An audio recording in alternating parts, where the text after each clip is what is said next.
Hello students, welcome back. Let's continue our chapter number 2, that is population dynamics. So this is my third video, and in my second video I have completed till page number 18, topic factors affecting population of a place. So today I am going to start with the factors affecting growth rate of population. So first of all, I will tell you what is the meaning of growth rate of population. So the growth rate of population is the number of person added to or subtracted from a population in a year. Okay, so from a population, from the total population in a year, how many people are added or subtracted is known as growth rate of population, and it is always expressed in percentage. So there are many factors which affect the growth rate of population.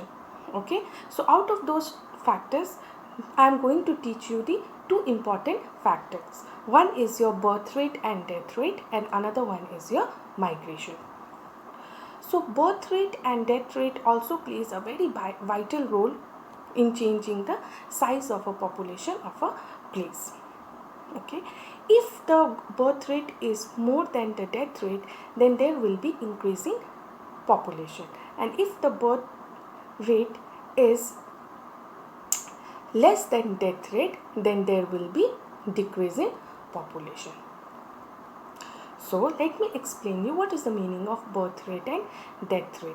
Birth rate is also known as CBR, means crude birth rate. So birth rate is measured as the number of live births per 1,000 population in a given year. Okay, so if we take 1,000 people, okay, how many people are born in that 1,000 people is known as your birth rate, and death rate means the number of deaths per 1,000 population in a given year. Okay, so how many people are dead out of 1,000 people is known as your death rate. Okay, so birth rate means total number of birth, death rate means total number of death per 1,000 people. Okay, so this birth rate and death rate also affects the size of the population and also affects the growth rate of the population. Okay, so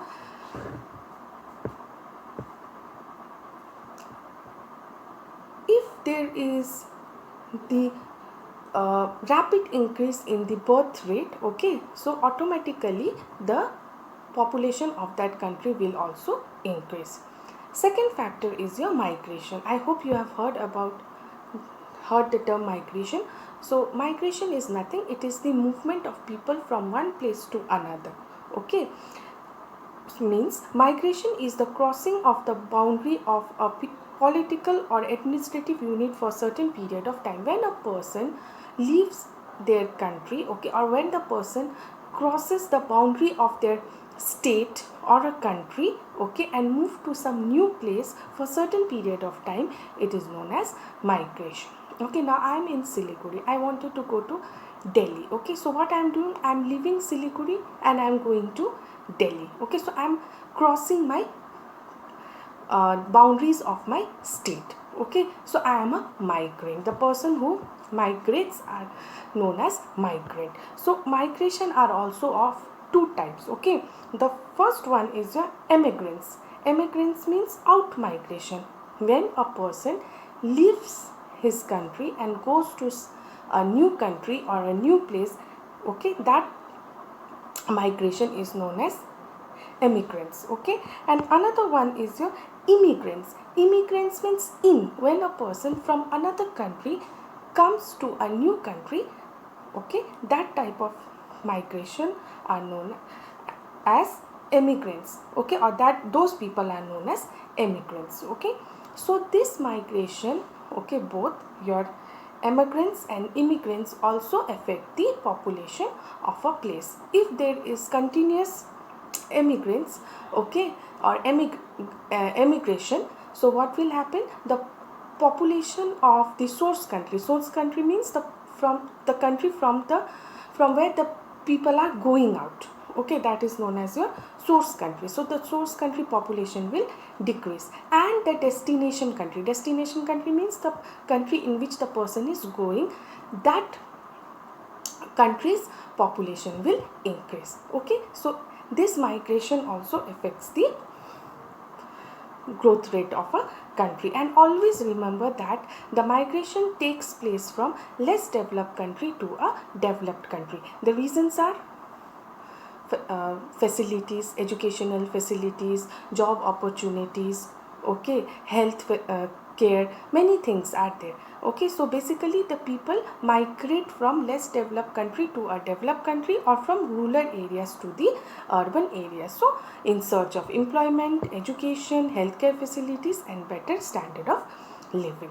Okay, and now next is your understanding the composition of population. Composition means what are the things which make up the population. Okay, so here we are going to study about three important composition. One is your age, another one is your sex, and third one is your literacy level. Okay, so population composition is the description of population according to characteristics such as age, sex, marital status, literacy level. Okay, so population composition is the description of population. The population is made up of what? I mean, which age group people are more, males are more or females are more. Okay, what is the literacy level? All this make the population. It is the composition. So let's start with the age composition first. So age is here, the population is divided into three main age groups. One is your 0 to 14. Okay, this age group consists of children 0 to 14, your age group 0 to 14. Okay, and in India 34% of the total population consists of 0 to 14 years age group. Okay, that is children. Second age group is your 15 to 64 years. 15 to 64 years is considered to be the most important age group. Okay, and this age group people is known as working population because they are young, they are energetic.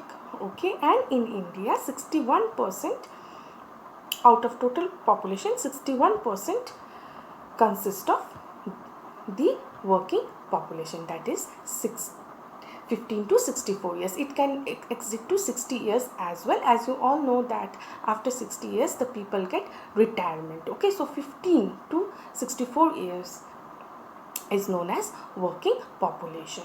Understood? Third one is your 65 years and above. 65 years and above mainly consist of the old people. Okay, and in India they comprises of about 5% of from total population. Is that clear? So these people are old, retired. Okay, some of them are very sick also.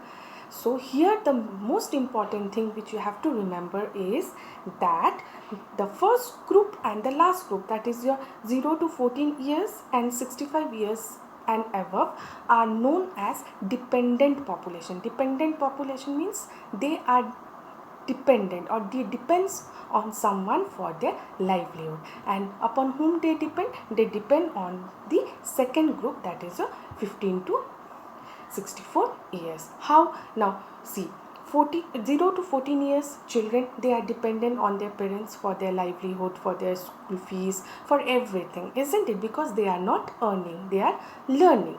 Now 65 years and above, they are old, they cannot work, they are sick, some of them are retired, so they are also dependent on their children for their livelihood. Got it? So that means 15 to 64 years age group is the most important one because they look after the 0 to 14 years and 65 years and above age group. Okay, because these two age groups are dependent on them for their livelihood. Okay, now next one is your sex composition. Sex composition means the male and female. Okay, so it is also known as sex ratio. Sex composition is also known as sex ratio. So sex ratio is used to describe the number of females per 1000 males. So out of 1000 males, how many are females? Okay, and it is always expressed in ratio. Okay, so if you will see that in developing countries, if you compare developed and developing countries, developed countries has more females as compared to male, whereas in developing countries the female percentage is very low. Why?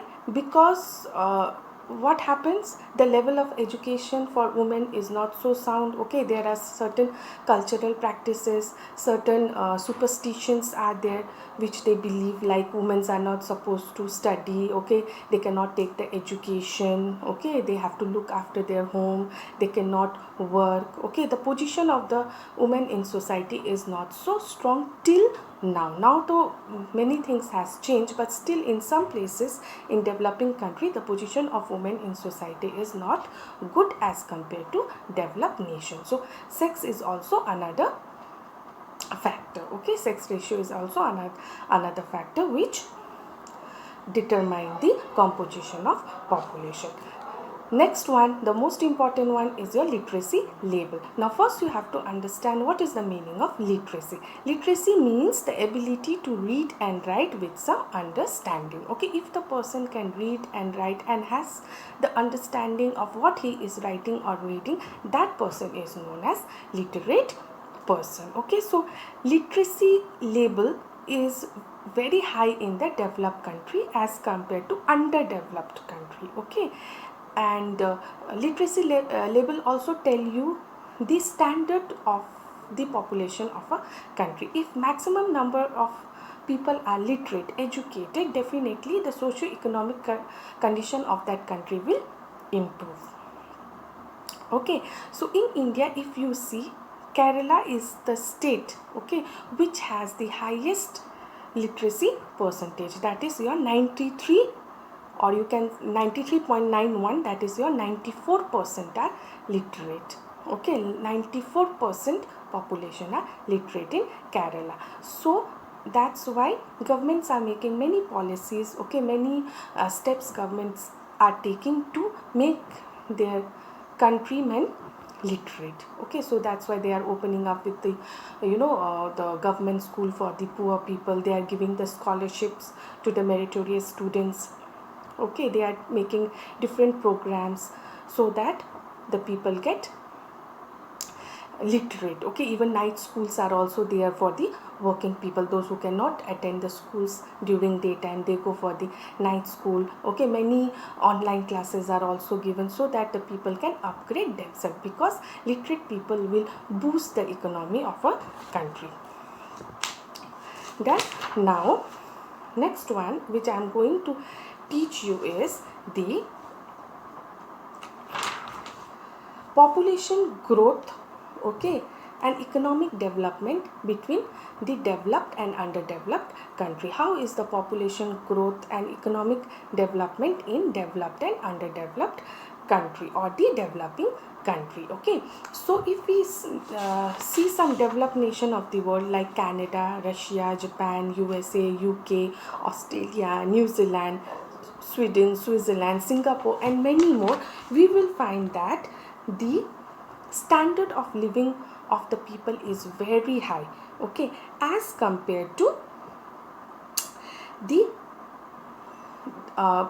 developing or developed nation. The reason is that they have very what they means their standard of living is very good because they have low population growth rate. The main is the population growth is very low. They have controlled the population. If the population will be controlled, then what will happen? The standard of living will be very good. All the people will be educated. Okay, they will have jobs. There will be no scarcity of the resources. Okay, infrastructure will also be very good. Education quality will also be very good.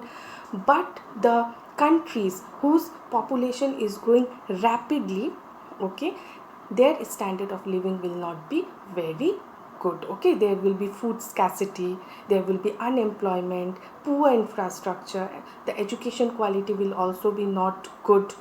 Okay, and there will be continuous depletion of resources. If the resources will be continuously depleted, then definitely there will be the scarcity of resources. When the scarcity of resources will be there, the problem arises. What type of problem arises? Hungerness, okay, then unemployment, slums, okay, lack of space, all this type of population problems will arise. So that's why we should always try to control our population, so that we can enjoy the resources fullest, okay, and there should not be any scarcity. So developing nation government, okay, should make some policies, okay, so that the population can be controlled and the policies should be implemented properly, okay, because healthy, skilled and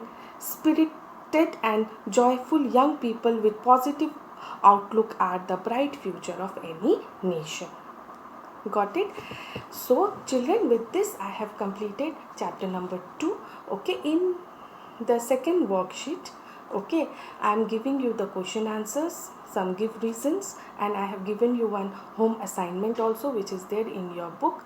Please write it very neatly in your interleaf copy. Understand? And if you don't understand the chapter, you can again go through my videos, okay. And if you have any problem, you can comment in the comment box, so that I will try to solve your problem, okay. So in the next video I will start next chapter, that is your chapter number 3, overpopulation and underpopulation. Till then, take good care of your health, okay.